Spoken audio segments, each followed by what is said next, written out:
Assalamualaikum warahmatullahi wabarakatuh. Sebelum masuk ke materi, hendaknya kami memperkenalkan diri terlebih dahulu. Kami dari kelompok 2 yang terdiri dari 3 orang anggota.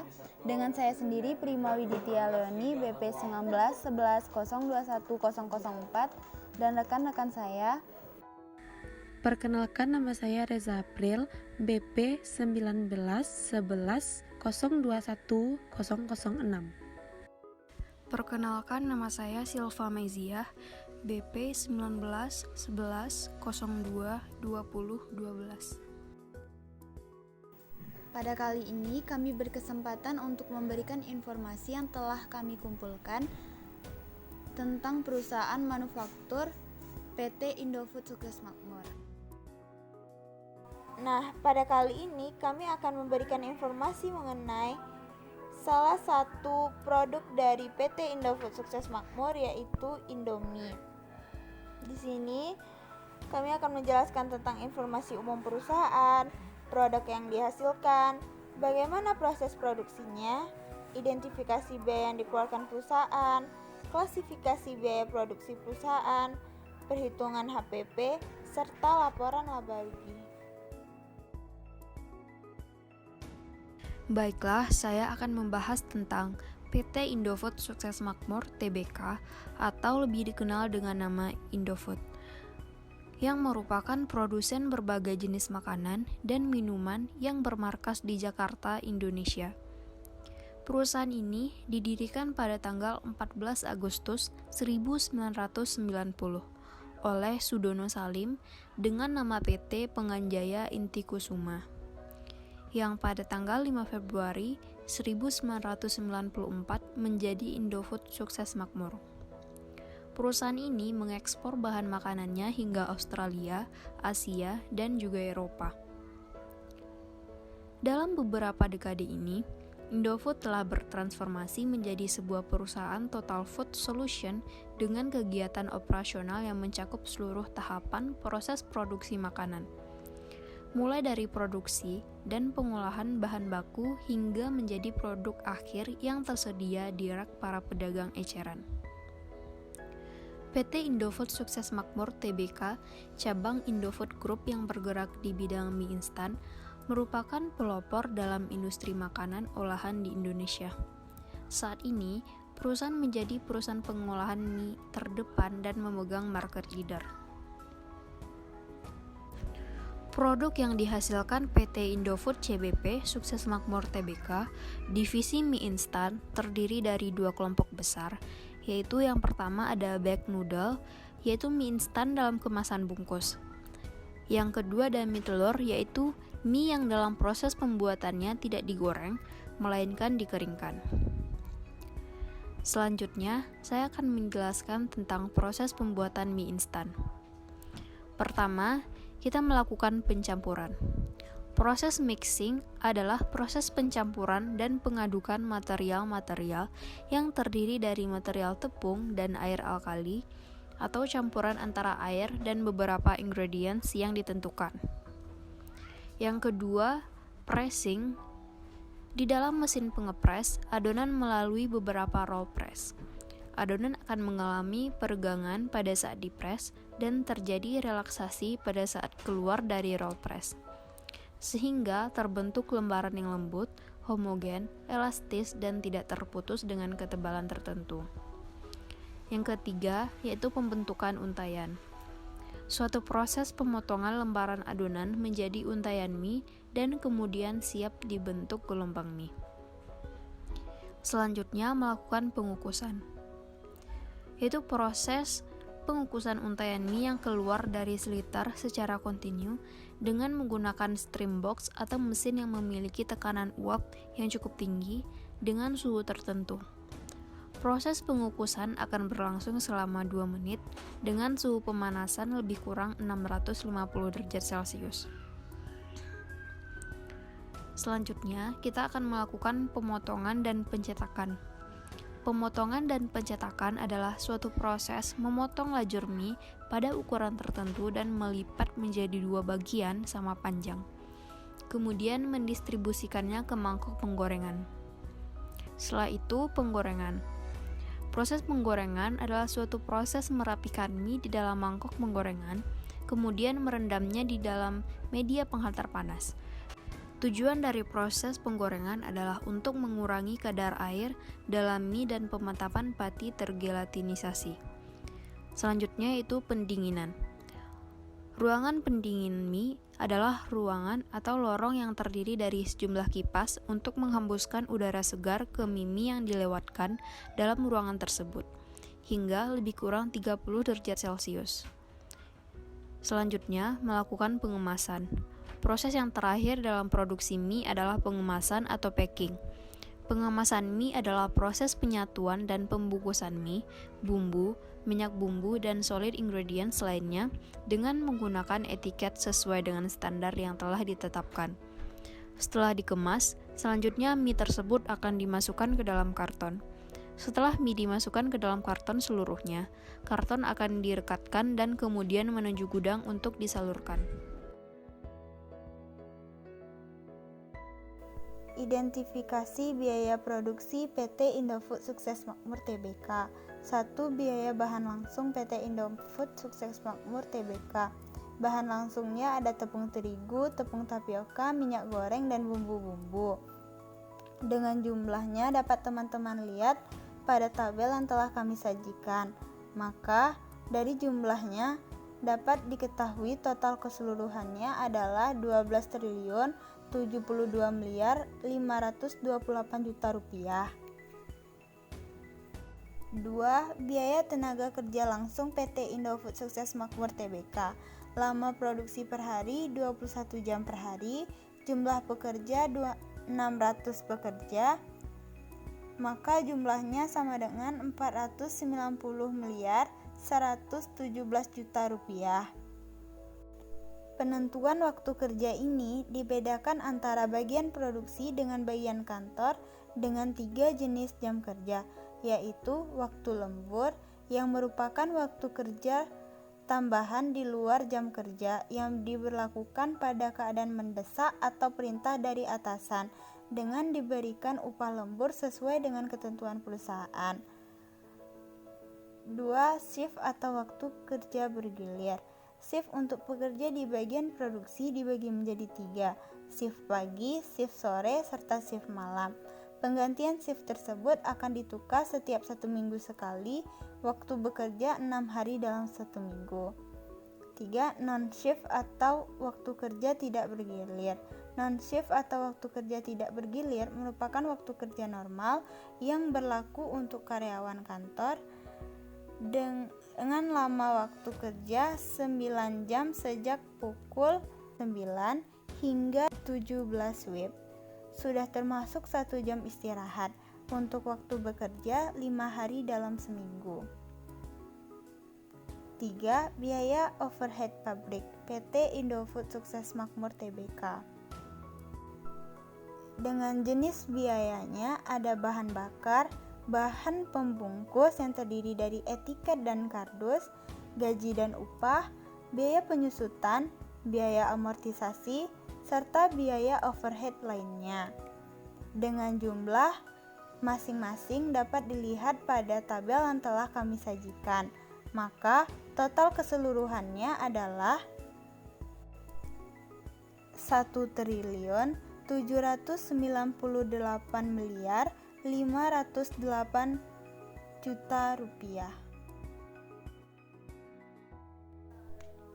Baiklah, selanjutnya kita akan membahas mengenai klasifikasi biaya yang dikeluarkan PT Indofood Sukses Makmur Tbk.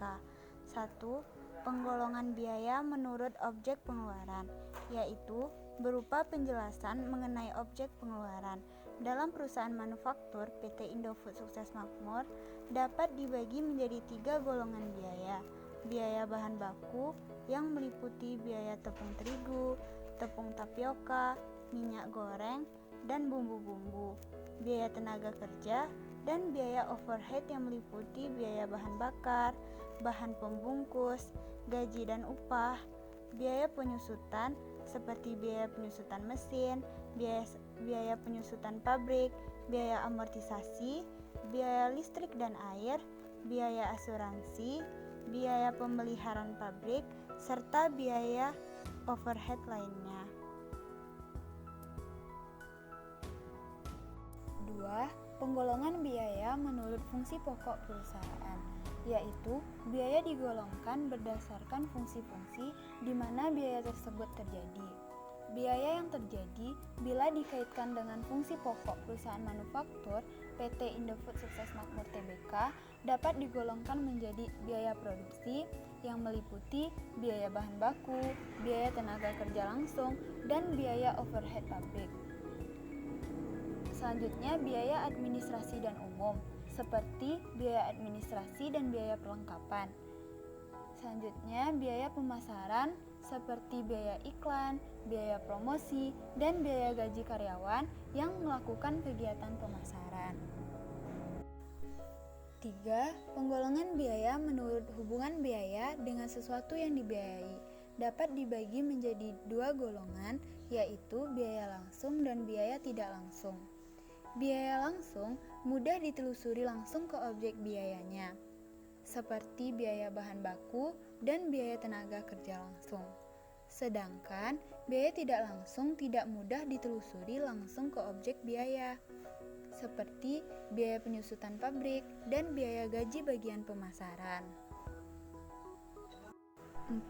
Penggolongan biaya menurut perilaku dalam hubungannya dengan perubahan volume kegiatan. Biaya ini digolongkan menjadi 3 golongan biaya, yaitu biaya tetap.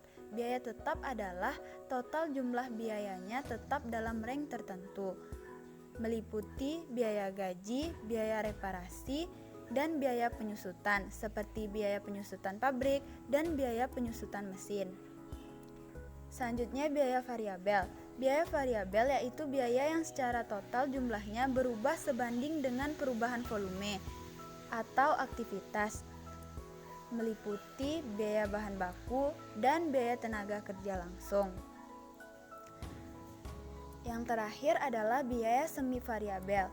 Biaya yang secara total berubah tetapi tidak proporsional dengan perubahan volume aktivitas. 5. Penggolongan biaya atas dasar jangka waktu manfaatnya dapat digolongkan menjadi pengeluaran modal dan pengeluaran pendapatan. Pengeluaran modal adalah biaya yang mempunyai manfaat lebih dari 1 periode akuntansi. Biasanya, periode akuntansi adalah 1 tahun kalender. Sedangkan pengeluaran pendapatan merupakan biaya yang hanya mempunyai manfaat dalam periode akuntansi terjadinya pengeluaran tersebut.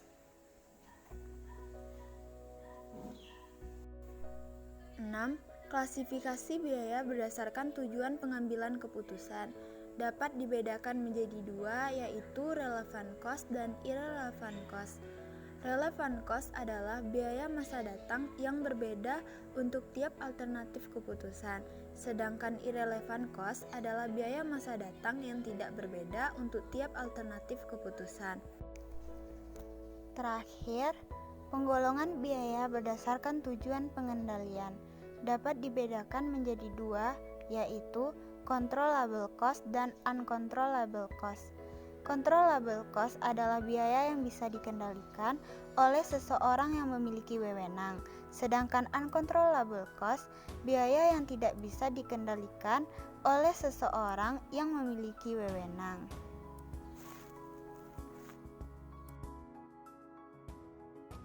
Oke, selanjutnya kita lanjut ke harga pokok produksi. Di laporan harga pokok produksi terdiri dari 3 komponen, yaitu bahan baku, biaya tenaga kerja langsung, dan biaya overhead pabrik.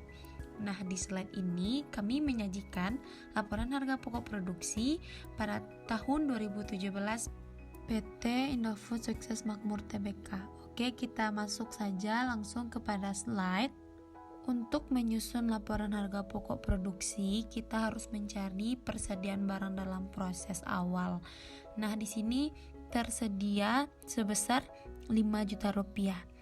Lalu kita cari berapa total bahan baku langsungnya. Lanjut kita cari langsung bagaimana caranya, yaitu persediaan bahan baku awal kita tambah dengan pembelian bersih. Pembelian bersih itu apa? Pembelian dikurangi retur atau potongan atau diskon dan menghasilkan pembelian bersih. Pembelian bersih kita tambahkan persediaan baku awal, menghasilkan persediaan bahan baku siap produksi. Persediaan bahan baku siap produksi ini kita kurangi dengan persediaan bahan baku akhir, menghasilkan total biaya bahan baku. Lanjut kita ke biaya tenaga kerja langsung. Total biaya bahan baku tadi kita tambahkan dengan biaya tenaga kerja langsung. Oke, lanjut ke biaya overhead pabrik atau BOP. Di sini terdapat BOP sebanyak 6 komponen BOP, yaitu upah tidak langsung, biaya pemeliharaan pabrik, biaya penyusutan pabrik, biaya penyusutan mesin, biaya listrik dan air, biaya asuransi pabrik. Semua biaya tadi kita tambahkan dan menghasilkan total biaya overhead pabrik. Total biaya overhead pabrik ini kita tambahkan dengan biaya bahan baku dan biaya tenaga kerja langsung, menghasilkan total biaya produksi. Total biaya produksi kita tambahkan dengan persediaan barang dalam proses awal, menghasilkan total biaya barang dalam proses. Total biaya barang dalam proses ini kita kurangi dengan persediaan barang dalam proses akhir dan menghasilkan harga pokok produksi. Di sini harga pokok produksinya sebesar 8 juta. Nah, pada slide terakhir ini kita akan membahas laporan laba rugi dan penghasilan komprehensif lain konsolidasian untuk tahun yang berakhir pada tanggal 31 Desember 2018. PT Indofood Sukses Makmur Tbk. Oke, pada laporan laba rugi ini terdapat penjualan neto atau penjualan bersih sebesar Rp73.394.728 dan kita kurangi dengan beban pokok penjualan atau harga pokok penjualan atau cost of goods sold sebesar Rp53.182.723 dan menghasilkan laba bruto atau laba kotor sebesar Rp20.212.005. Oke, laba bruto ini kita kurangi dengan beban-beban, yaitu beban penjualan dan distribusi sebesar Rp17.444 dan beban umum dan administrasi sebesar Rp4.466.279 kurang laba rugi dan nilai wajar aset biologis sebesar Rp30.882 ditambah penghasilan operasi lain sebesar Rp1.524.070 dikurang beban operasi lain sebesar Rp278.450 dan menghasilkan laba usaha sebesar Rp9.143.020. Nah, laba usaha ini kita tambah dengan penghasilan keuangan sebesar Rp517.470 dikurangi beban keuangan sebesar Rp2.022.215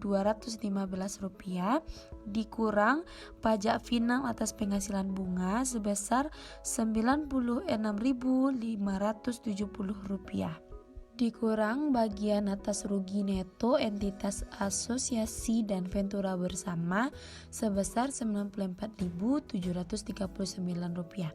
dan totalnya menghasilkan laba sebelum beban pajak penghasilan yaitu sebesar Rp7.446.966 dan laba ini kita kurangi dengan beban pajak penghasilan sebesar Rp2.485.115 dan menghasilkan laba tahun berjalan sebesar Rp4.961.851. Oke teman-teman, dari penjelasan laporan laba rugi dan penghasilan komprehensif lain PT Indofood Sukses Makmur Tbk tadi, kita dapat menyimpulkan untuk mendapatkan laba tahun berjalan atau laba rugi dari perusahaan tersebut, kita dapat mencarinya dengan penjualan neto atau penjualan bersih, kita kurangi dengan beban pokok penjualan atau HPP, dan menghasilkan laba bruto. Laba bruto kita kurangi dengan beban-beban, menghasilkan laba usaha. Laba usaha kita tambahkan dengan penghasilan keuangan dan lain-lainnya, menghasilkan laba sebelum beban pajak. Laba sebelum beban pajak ini kita kurangi dengan beban pajak penghasilan, menghasilkan laba tahun berjalan. Cukup sekian sedikit informasi dari kami, semoga dapat membantu. Thank you for watching guys. Assalamualaikum warahmatullahi wabarakatuh.